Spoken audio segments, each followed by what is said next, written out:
Today we're looking at the Scottish loops task, which is usually done in S1 or 2. So this follows on from doing the Scottish listening topic in music.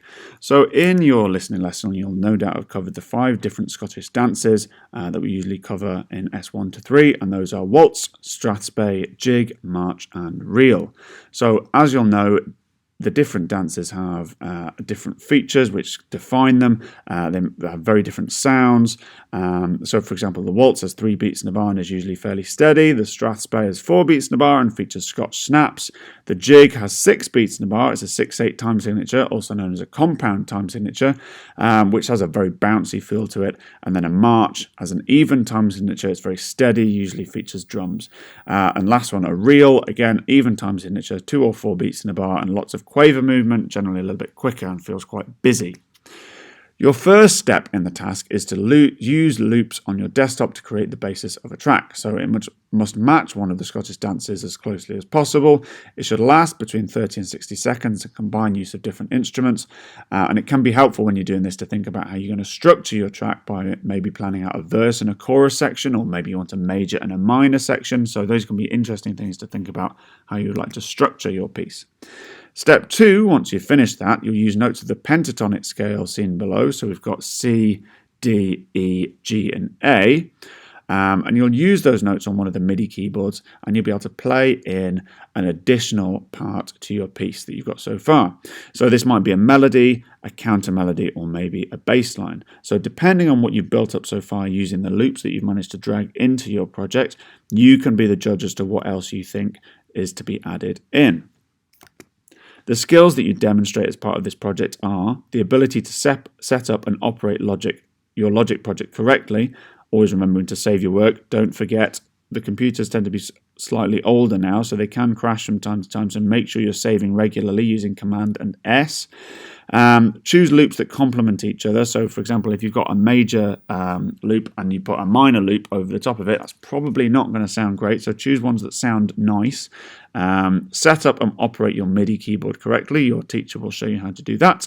Compose your melody or counter melody or bass line, whatever you're choosing to insert, from scratch using your pentatonic scale, remember, and record your composition into Logic. So there's quite a lot of skills that you're demonstrating through this piece of work. So let's have a look then. So first up, I need to open my blank Logic project. I'm going to add in an audio track is what I want, and I'm going to choose to add in 5 audio tracks. So that'll do to get me started, and click Create. So my blank Logic project looks like this. I've got my 5 audio tracks here. I can go ahead and name them a little bit later when I've decided what I want. But now that that is ready, if I go over to my folder that your teacher will have put on your desktop, you can see that you've got 3 different folders. Yours might look slightly different from mine. I've got a few extra files in there, obviously. You've got 3 beats in a bar, 4 beats in a bar, or a 6/8 time signature. So whatever dance I've chosen to do dictates which of those folders you should be looking in. So I've chosen to do a waltz, so I'm going to be looking in the 3/4 section. So then I've got a few different instruments, so I'm going to choose what I would like to get in so far. Now I generally like to start with percussion, so I'm going to go have a look at that. Hit the space bar to have a listen to it.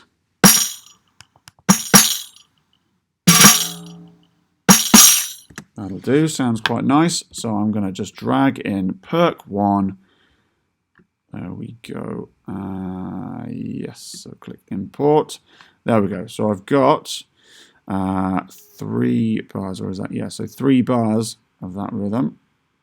So I'm going to loop that and give myself, that'll do. There we go. So I've got 4 sections. Next, I think I'll go for some guitar. Let's have a listen.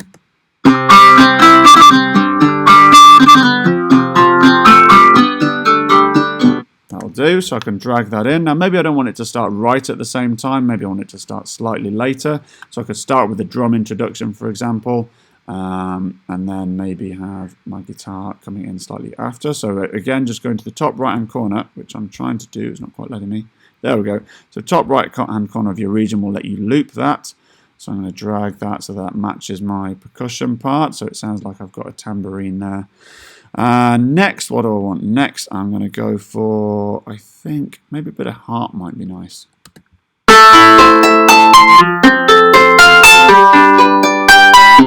that's a nice chord sequence. I think I'm going to grab that. So I'm going to grab some harp. I don't think it's going to match up with what I've got already very well. So I'm going to start a different section with my harp, I think. So let's go back to Logic and I can just loop that a little bit.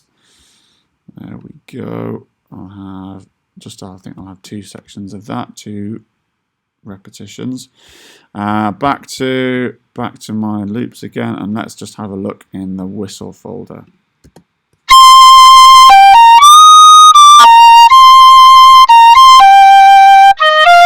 There we go. That'll do. That's quite nice. What's the number 2?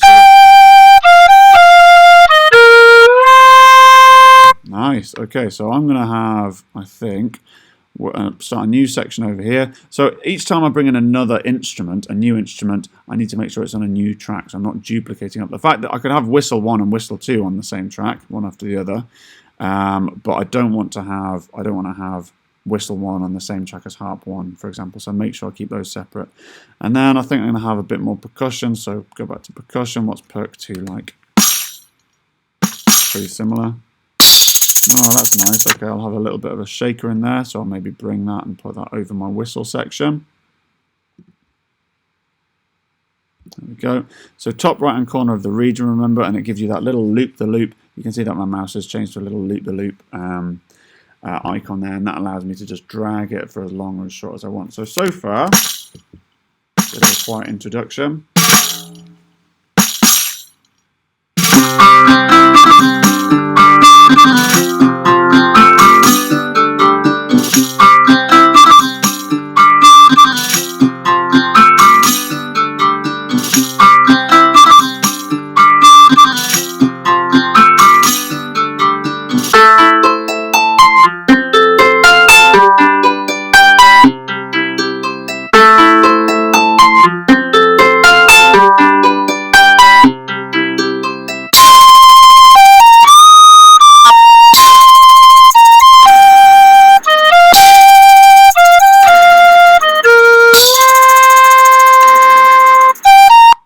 Okay, so I've got the foundations of a track. I've got some basic stuff in there, and you can see that I've built it up in different sections.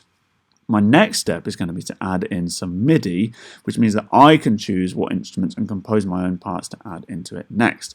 So what I'm going to do now, I'm going to go to my plus button up here. It's kind of in the top left, but not quite full top left. So hit that plus button. Instead of adding in some more audio tracks, I'm going to go and add in a software instrument track. So I can add in as many as I want by changing the number down here and then click create. 1 will do for now. And that will automatically open up my library. So the library gives me a big choice of instruments, so I can change the sound of my software instrument. He says, hopefully, oh, there it is, right. So it automatically defaults to classic electric piano, which if I get my keyboard up using Command and K, sounds like this. Not the nicest sound, but, you know, quite versatile. Personally, I think I'm going to put some bass in, and I really like the sound of, where's it gone? Upright baby bass. Upright baby bass. I think that'll suit that quite nice. It's a nice acoustic sound, so you can see it. You can see from the icon there that it's the sound of a double bass. So once I've selected that, I can close my library, so that's no longer in the way. And I can play my double bass using my keyboard. Now, if you've got a MIDI keyboard plugged in, then that's great. I'm just going to use my computer keyboard here. So if I press Command and K, that brings up my computer keyboard here, and I can just use the computer keys to play my bass.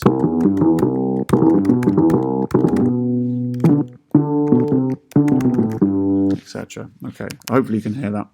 Right, so next thing I've got to do is loop a section and figure out what I want to play. So I'm going to use my yellow bar here to just loop this section, and I'm going to have a bit of a jam along to see what I can come up with.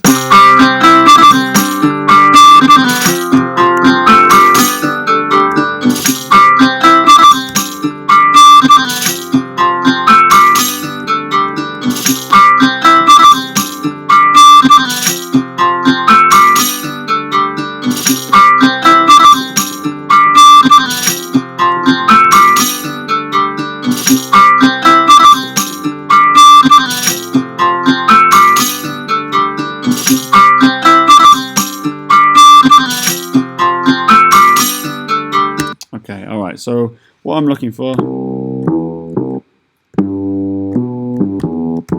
Sorry, I'm struggling to find what computer keys I'm supposed to be using.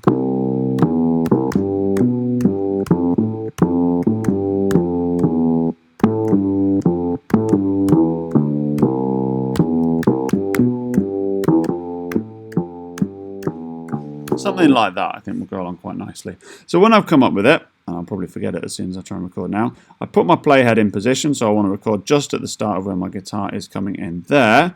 I make sure I've got my counting turned on, which is up here, and I make sure my track is armed, or record enabled as it's known in Logic, so I can hit the red R there, and then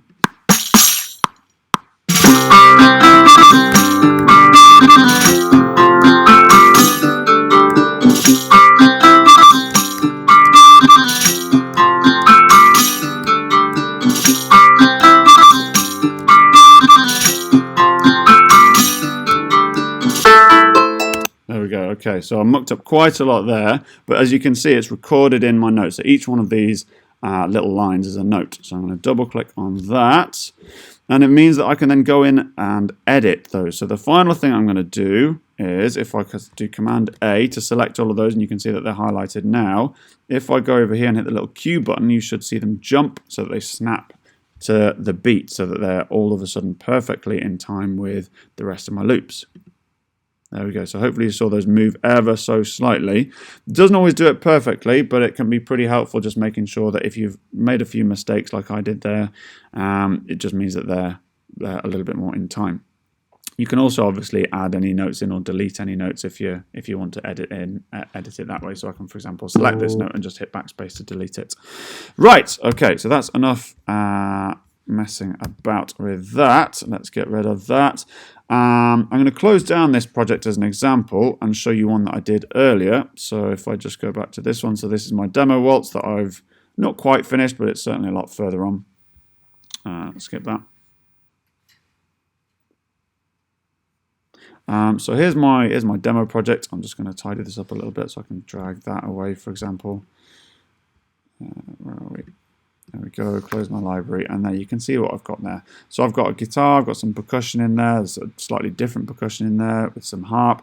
I've added in this kind of bass drum, this repetitive bass drum pattern here, which sounds quite nice.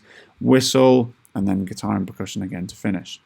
And I've gone ahead and added in a few different MIDI parts. I've got a flute that I've added in there, a whistle. So thinking about what folk instruments I'd want to add in. Flute is there, acoustic guitar there, and then my favourite upright baby bass is there as well. So that's my piece. I won't let you listen to it on the video because the sound is going through the speakers and back into the microphone, so it's not going to sound very good. So I'll just bounce it down to a track, and you can just have a listen to the track there.